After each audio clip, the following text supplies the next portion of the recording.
अस्सलाम वालेकुम। Second year का जो टारगेट पेपर है और प्रिपरेशन स्ट्रेटजी जो है वो हम डिस्कस कर रहे हैं यहाँ पर कि किस तरीके से पेपर आपका आने वाला है, क्या उसकी मार्किंग होने वाली है और क्या क्या चीज़ें इंपॉर्टेंट हैं इस ईयर के लिए। साथ ही साथ कौन से न्यूमेरिकल्स हैं जो कि अ, आसानी से सॉल्व हो जाते हैं, जिनकी तैयारी पहले करनी चाहिए हमें। कौन से न्यूमेरिकल हैं जिनकी तैयारी बाद में करनी चाहिए। कौन से क्वेश्चन हमें पहले उसकी प्रैक्टिस करनी चाहिए। कौन सी डेरिवेशन इम्पॉर्टेंट हैं, कौन से शॉर्ट क्वेश्चन इम्पॉर्टेंट हैं। तो वो तमाम चीज़ें हम इसके अंदर डिस्कस करने जा रहे हैं। अपने पास एक पेन पेंसिल या कोई नोट बुक और पेन अपने पास रखें ताकि आप इसको नोट कर सकें तमाम चीज़ों को। तो सबसे पहले तो हम यहाँ पर ये डिस्कस करते हैं कि हमारे पास जो पेपर आने वाला है उसकी मार्किंग क्या है, यानी कि मार्क्स। अगर हम बात करें कि मार्क्स कौन सी चीज़ों के कितने होंगे। देखिए, सबसे पहले तो आपका सेक्शन ए जो आएगा वो क्या होगा, एमसीक्यूज़। एमसीक्यूज़ आपके पास 17 आने वाले हैं और उसके जो मार्क्स होंगे वो भी 17 ही होंगे। उसके बाद सेक्शन बी जो कि शॉर्ट क्वेश्चंस का होता है, तो शॉर्ट्स आपके पास आएंगे 14, और 14 में से आपने अटेम्प्ट करने होंगे 9। ठीक, तो हम इसको इस तरीके से लिख देते हैं कि 9 आपने करने हैं आउट ऑफ 14, और एक क्वेश्चन जो है वो 4 मार्क्स का है। ठीक, तो यहाँ से आपको कितने मार्क्स मिलेंगे, 36 मार्क्स मिलेंगे। ठीक, अच्छा, इसके बाद अगर हम लॉन्ग की बात करें तो लॉन्ग जो आने वाले हैं वो आपके पास 3 आने वाले हैं, और इसमें से आपने अटेम्प्ट करने होंगे 2, यानी 2 आउट ऑफ 3 करने होंगे, और दोनों के ए बी पार्ट होंगे। ठीक है, यहाँ लिख देते हैं इस तरीके से विद पार्ट्स। ठीक है ना, A and B, A B part के अंदर आने वाले हैं। अच्छा, एक क्वेश्चन जो है वो 8 मार्क्स का है। ठीक, एक पार्ट। तो ए बी करके आपने तकरीबन 4 पार्ट करने हैं इसके, तो 4 पार्ट्स के कितने आपके पास हो जाएंगे, दैट इज़ 32। ठीक, तो 32 मार्क्स हमारे पास ये हो जाएंगे, 36 ये हो जाएंगे, 68 हो गए, और 68 17 आपके पास 85। 85 ये कंप्लीट आपके पास इसके मार्क्स हो रहे हैं। चलें अब देखते हैं शॉर्ट क्वेश्चंस कौन कौन से इंपॉर्टेंट हैं इस ईयर के लिए। न्यूमेरिकल और जो क्वेश्चन है उनकी वेटेज क्या होती है। तो अगर देखिए हम बात करें सबसे पहले न्यूमेरिकल्स एंड क्वेश्चंस।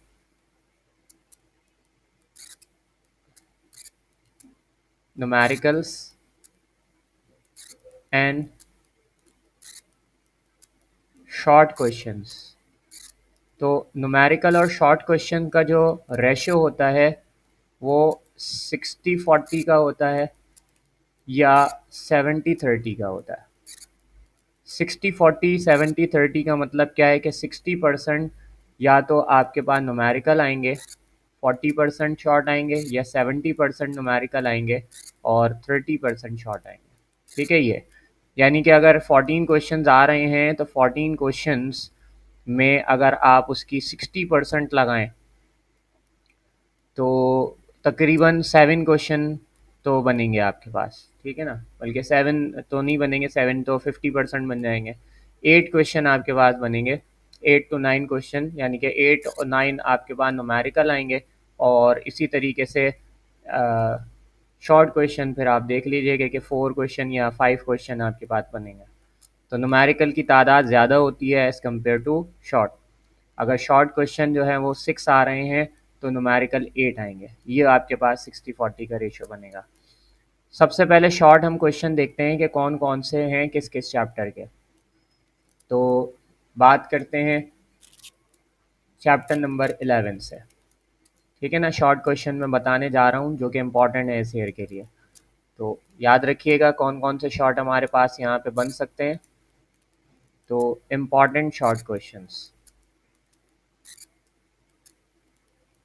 तो इस ईयर के लिए देखिए एक क्वेश्चन चैप्टर 11, सबसे पहले चैप्टर 11 से हम पढ़ते हैं। चैप्टर 11 से जो बनने वाला है वो kinetic energy is directly proportional to absolute temperature, इसकी डेरिवेशन है आपके पास। सेकंड जो आने वाला है वो आपके पास है second law of thermodynamics. Second law of thermodynamic के दोनों स्टेटमेंट विद इक्विवेलेंसी, और उसके बाद थर्मल एक्सपेंशन का पूरा टॉपिक। थर्मल एक्सपेंशन में याद रखिएगा बीटा इक्वल टू 3 अल्फा भी शॉर्ट के अंदर आ सकती है, सिर्फ डेरिवेशन। बाकी लीनियर थर्मल एक्सपेंशन क्या होता है, वॉल्यूमेट्रिक थर्मल एक्सपेंशन क्या होता है, अल्फा की वैल्यू, अल्फा की डेफिनेशन क्या होती है, बीटा की डेफिनेशन क्या होती है, ये तमाम चीज़ें। चैप्टर 11 हो गया। चैप्टर 11 के बाद चैप्टर नंबर 12 की बात करेंगे। Sorry, chapter 12। चैप्टर 12 जो कि इलेक्ट्रोस्टैटिक्स का है, तो इसके अंदर हम पढ़ेंगे इलेक्ट्रिक फ्लक्स क्या है और इसका फॉर्मूला, इसकी यूनिट, साथ ही साथ इसकी कंडीशन। कंडीशन इम्पॉर्टेंट है कि कंडीशन के फ्लक्स मैक्सिमम कहाँ होगा और मिनिमम कहाँ होगा, ठीक है ना, ये चीज़ें आपने देखनी होंगी। उसके बाद इसी चैप्टर से आपने एक डेरिवेशन करनी होती है कि पोटेंशियल डिफरेंस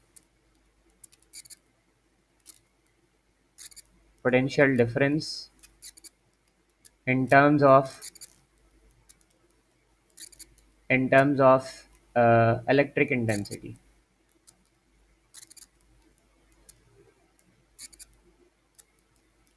ठीक, जिसमें आपने फॉर्मूला ड्राइव करना होता है V is equal to E delta R. ठीक, ये हो गया एक क्वेश्चन। नेक्स्ट आपके पास कॉम्बिनेशन ऑफ कैपेसिटर। ठीक, एक क्वेश्चन ये हो गया। चैप्टर नंबर 13 की बात करें तो चैप्टर नंबर 13 में ज़्यादा शॉर्ट क्वेश्चंस बन सकते हैं। जैसे सबसे पहले अगर हम बात करें तो ओम्स लॉ आ जाएगा। ओम्स लॉ का स्टेटमेंट, इसकी एक्सप्लेनेशन और साथ ही साथ इसकी जो इसकी फॉल्ट था यानी लिमिटेशन, वो भी पूछी जा सकती है। फिर रेजिस्टेंस डिपेंड ऑन डायमेंशन आ सकता है अलग से, और अलग से रेजिस्टेंस डिपेंड ऑन टेम्परेचर की डेरिवेशन आ सकती है। ठीक, इसके बाद कॉम्बिनेशन ऑफ रेजिस्टेंस आ सकती है।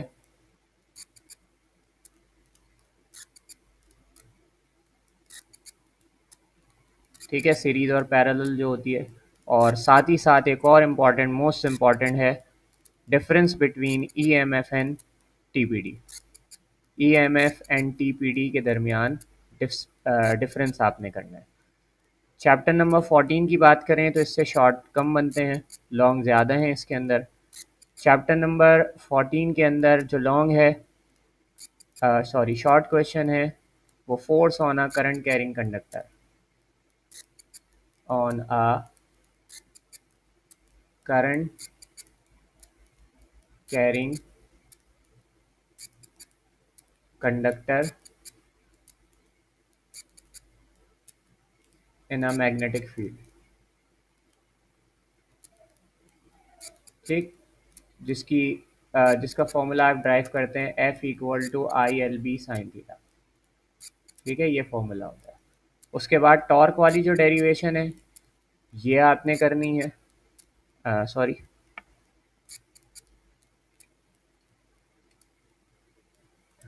ठीक, टॉर्क की डेरिवेशन करनी है जो कि होती है B I N A cos alpha.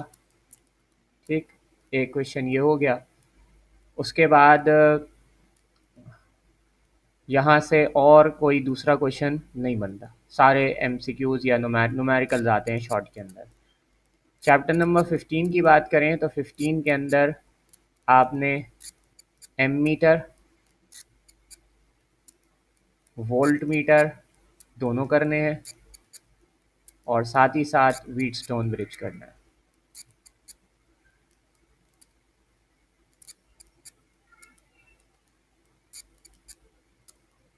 ठीक हो गया। इसके बाद चैप्टर नंबर 16 की अगर बात करें तो चैप्टर नंबर 16 के अंदर आपने करना होगा what is P N junction. ठीक है, पी एन जंक्शन डायोड क्या है। फिर आपने करना होगा rectification, full wave and half wave दोनों। ठीक है, बोथ लिख देता हूँ यहाँ पर। फिर उसके बाद आपने करना होगा ट्रांसिस्टर, ये भी बोथ करने हैं, यानी P N N P N. आसान सी चीज़ें दोनों। चैप्टर नंबर 17 के ऊपर अगर हम आ जाएं तो चैप्टर नंबर 17 से भी बहुत कम शॉर्ट क्वेश्चंस बनते हैं। जैसे पेयर प्रोडक्शन का एक टॉपिक है।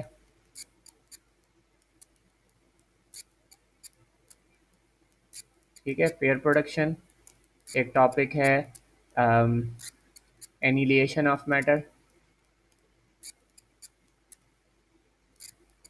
ठीक है, एनिलिएशन ऑफ मैटर और ब्लैक बॉडी भी आ जाता है कभी कभार, तो इसको भी आप देख लीजिएगा, black body radiation.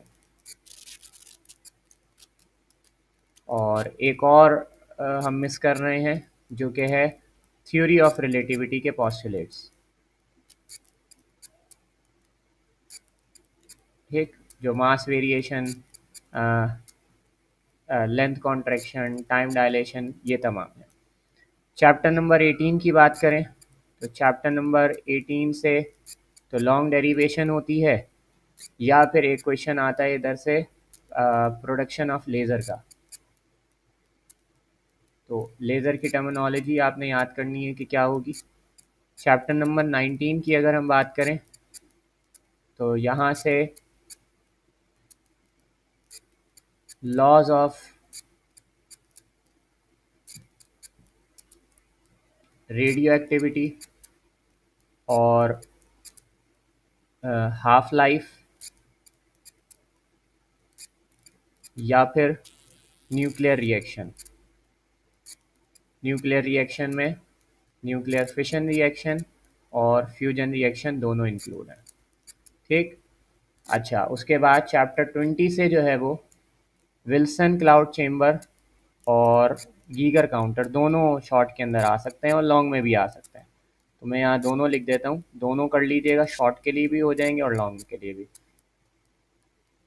Wilson cloud chamber और गीगर काउंटर।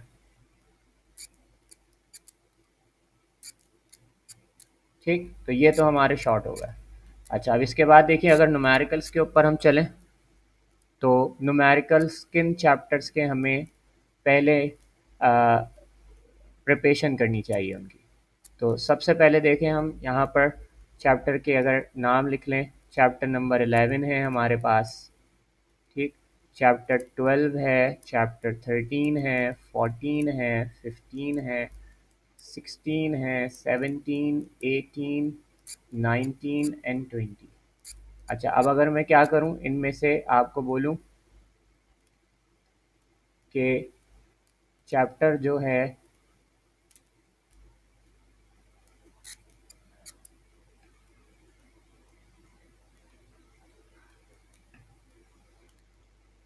16 और 20 इनके न्यूमेरिकल्स नहीं होते हैं हमारे पास। तो देखिए कितने चैप्टर रिमेनिंग बचे, 8। तो इस इन 8 चैप्टर से 8 न्यूमेरिकल्स आपके पास आएंगे। अभी हमने 60-40 का रेशियो लगाया था, तो वही था कि 8 आपके पास न्यूमेरिकल्स होंगे और 4 क्वेश्चन, 6 क्वेश्चन होंगे, इस तरीके से। तो अब देखें, अगर हम बात करें 11 चैप्टर की, तो 11 चैप्टर के अंदर 5 एक्सरसाइजेज हैं। ठीक है, 5 एक्सरसाइज।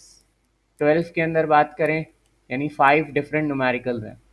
अगर 12 की हम बात करें तो 12 के अंदर क्या होगा कि 12 के अंदर 2 एक्सरसाइजेज बनेंगी, और 13 की बात करें तो इसके अंदर सिर्फ और सिर्फ एक एक्सरसाइज है। अगर 14 की हम बात करेंगे तो इसके अंदर भी 5 एक्सरसाइजेज है। 15 की बात करें तो इसके अंदर एक एक्सरसाइज है। 17 की बात करें इसमें 5 एक्सरसाइजेज है। 18 की बात करें तो इसमें एक एक्सरसाइज है, और 19 की बात करें तो इसमें भी एक एक्सरसाइज है। सो मैं आपको यहाँ पर एक टेक्निक बता रहा हूँ, वो याद रखिएगा कि चैप्टर 19 जो है, 19 इसमें सिर्फ 3 न्यूमेरिकल हैं जो आते हैं। 18 जो है इसमें भी आपके पास 2 से 3 ही तरीके के न्यूमेरिकल हैं जो आते हैं। तो ये इम्पॉर्टेंट क्वेश्चन होते हैं जो कि हर साल आते ही आते हैं। तो आप ऑर्डर लिखें जिस तरीके से आपने इनकी प्रैक्टिस करनी है। सबसे पहले चैप्टर नंबर 19 की प्रैक्टिस करेंगे, उसके बाद 18 की प्रैक्टिस करेंगे, उसके बाद 15 में सिर्फ दो MCQ दो फॉर्मूलाज लग रहे हैं, तो आप चैप्टर 15 करेंगे, उसके बाद चैप्टर 13 के न्यूमेरिकल करेंगे। ठीक, फिर उसके बाद आप चैप्टर 12 के न्यूमेरिकल करेंगे, फिर रिमेनिंग आपने करना है किसके, 17 के, 14 के और फिर 11। ये मैंने ऑर्डर आपको बता दिया है कि आपने अगर तैयारी करनी है तो इसके अकॉर्डिंग आपने तैयारी करनी है। आपकी बहुत अच्छी तैयारी होगी, बहुत इफ़ेक्टिव तैयारी होगी, क्योंकि देखिए चैप्टर 11 एक बड़ा चैप्टर है, इससे बहुत ज़्यादा न्यूमेरिकल्स बनते हैं। तो स्टूडेंट्स अक्सर जो है ना वो इसी चैप्टर 11 और 14 के अंदर फंस जाते हैं, 12 में फंस जाते हैं, फिर वो आगे दूसरे न्यूमेरिकल्स नहीं कर पाते। जब तक आगे बढ़ते हैं ना फिर उनकी हिम्मत टूट जाती है। तो इसीलिए हम क्या कह रहे हैं आपको, पहले वो चैप्टर्स उठाएं जिनमें कम न्यूमेरिकल हैं, कम MCQs हैं, कम न्यूमेरिकल हैं, कम फार्मूलाज हैं, रिपीट होने वाले ज़्यादा हैं। तो वो हैं 18, 19, 15, 13। ठीक है ना। तो ये ऐसे चैप्टर्स हैं जिनके न्यूमेरिकल बार बार रिपीट हो रहे हैं। अगर इन चैप्टर्स की आप 10 ईयर से भी प्रैक्टिस कर लेंगे तो आपकी काफ़ी तैयारी हो जाएगी। ठीक, तो ये ऑर्डर मैंने आपको बता दिया, तो आपने इसके अकॉर्डिंग प्रिपरेशन करनी है। लॉन्ग क्वेश्चन के ऊपर चलते हैं और देखते हैं कि लॉन्ग क्वेश्चन कौन कौन से हमारे पास इम्पॉर्टेंट है। तो लॉन्ग क्वेश्चन में देखिए, अगर हम बात करें चैप्टर नंबर 11 की, तो चैप्टर 11 में वैसे तो 5 लॉन्ग क्वेश्चन होते हैं, लेकिन चैप्टर 11 से मैं आपको कहूँगा कि आप CP minus CV is equal to R कीजिए। इसके बाद फर्स्ट लॉ ऑफ थर्मोडायनेमिक कीजिए।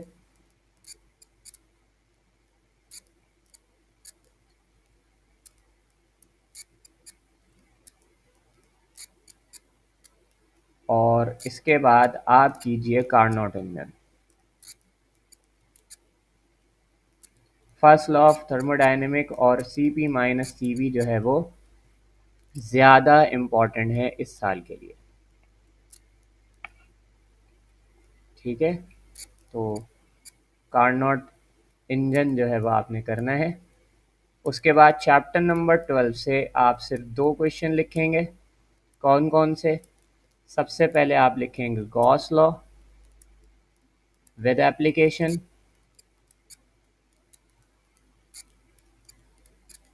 ठीक, अभी इसकी भी बताऊंगा कैसे तैयारी करनी है सबकी। और फिर आप कैपेसिटर की तैयारी करेंगे, पैरेलल प्लेट कैपेसिटर। ठीक है, इसकी जो डेरिवेशन है इन फ्री स्पेस और इन डाइलेक्ट्रिक पूरी। ठीक है, पैरेलल प्लेट कैपेसिटर। चैप्टर 13 से कोई लॉन्ग क्वेश्चन नहीं बनता हमारे पास। अगर मैं देखें आपको यहाँ समझाऊँ कि चैप्टर 11 है, 12 है, 13 है, 14 है, 15, 16, 17, 18, 19 एंड 20। अगर मैं इसमें आपको बताऊं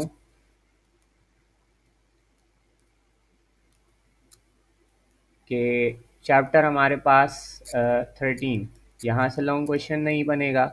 चैप्टर 16 से लॉन्ग क्वेश्चन नहीं बनेगा। चैप्टर 19 से लॉन्ग क्वेश्चन नहीं बनेगा। 19 से बनाना चाहें या 13 से बनाना चाहें तो ज़बरदस्ती बन सकता है, वैसे बनता नहीं है, लेकिन पास्ट में एक दो दफ़ा ऐसा हुआ है कि बनाया गया है। तो ये बाकी रिमेनिंग देखिए आपके पास कितने चैप्टर्स बचे हैं, 7 चैप्टर्स। क्वेश्चन कितने आएंगे, 6 आएंगे ए बी पार्ट करके। तो एक चैप्टर इनमें से ऐसा होगा जिनमें से लॉन्ग क्वेश्चन नहीं आएगा। वो कौन सा चैप्टर होगा, मैं आपको वो चैप्टर बता देता हूँ जहाँ से लाजमी लॉन्ग क्वेश्चन बनता है। वो है चैप्टर 11, चैप्टर 12, चैप्टर 14 और चैप्टर 17। ठीक है ना, तो ये लाजमी आपके पास जो है ना वो चैप्टर्स हैं जिस तरह से एक लॉन्ग क्वेश्चन बनता है। तो ये 4 तो हैं। इसके बाद फ्लक्चुएशन होती है, जैसे 15 है, 18 है और 20 है। ये जो आपके पास 3 चैप्टर हैं इनमें फ्लक्चुएशन है, इनमें से कोई दो, क्योंकि देखें अगर 15 की बात करें तो 15 में सिर्फ एक लॉन्ग क्वेश्चन है, 18 में एक लॉन्ग क्वेश्चन है और 20 में एक लॉन्ग क्वेश्चन है। तो इसीलिए इनकी आपके पास जो है ना इन चैप्टर से चांस होता है कि इनमें से किसी 2 चैप्टर से जो है वो क्वेश्चन आएंगे रिमेनिंग। तो अभी हम देखेंगे, आगे पढ़ते जाएंगे इसको, तो आप सीख जाएंगे कि क्या कैसे तैयारी करनी है। आगे बढ़ते हैं चैप्टर नंबर 14 की। तो 14 के अंदर जो इस ईयर के लिए आपके पास इम्पॉर्टेंट क्वेश्चन है वो जे थॉमसन है। ठीक है, जे थॉमसन। उसके बाद एम्पेयर्स लॉ,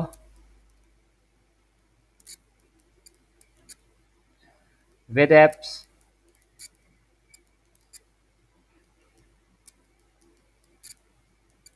ठीक। उसके बाद बात करेंगे तो फैराडे लॉ, ठीक है, विद ऐप।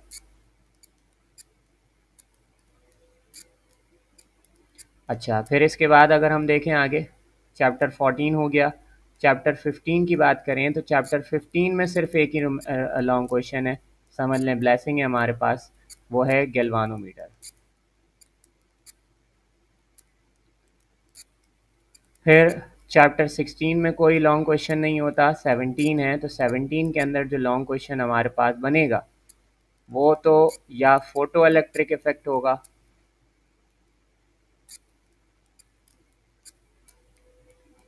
ठीक, या फिर होगा कॉम्पटन्स इफेक्ट।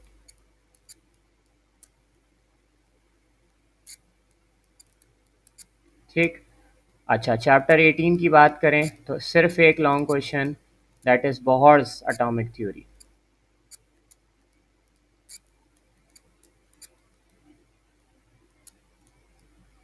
ठीक है ना, बोहर्स एटॉमिक थ्योरी।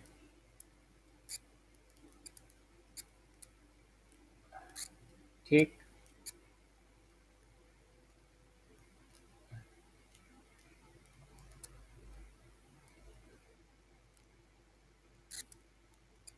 उसके बाद चैप्टर 19 में लॉन्ग नहीं है, चैप्टर नंबर 20 के अंदर लॉन्ग होता है, वही मैं बता रहा हूँ आपको जो पहले बताया था। विल्सन भी आ सकता है, और यानी विल्सन क्लाउड चेम्बर आ सकता है,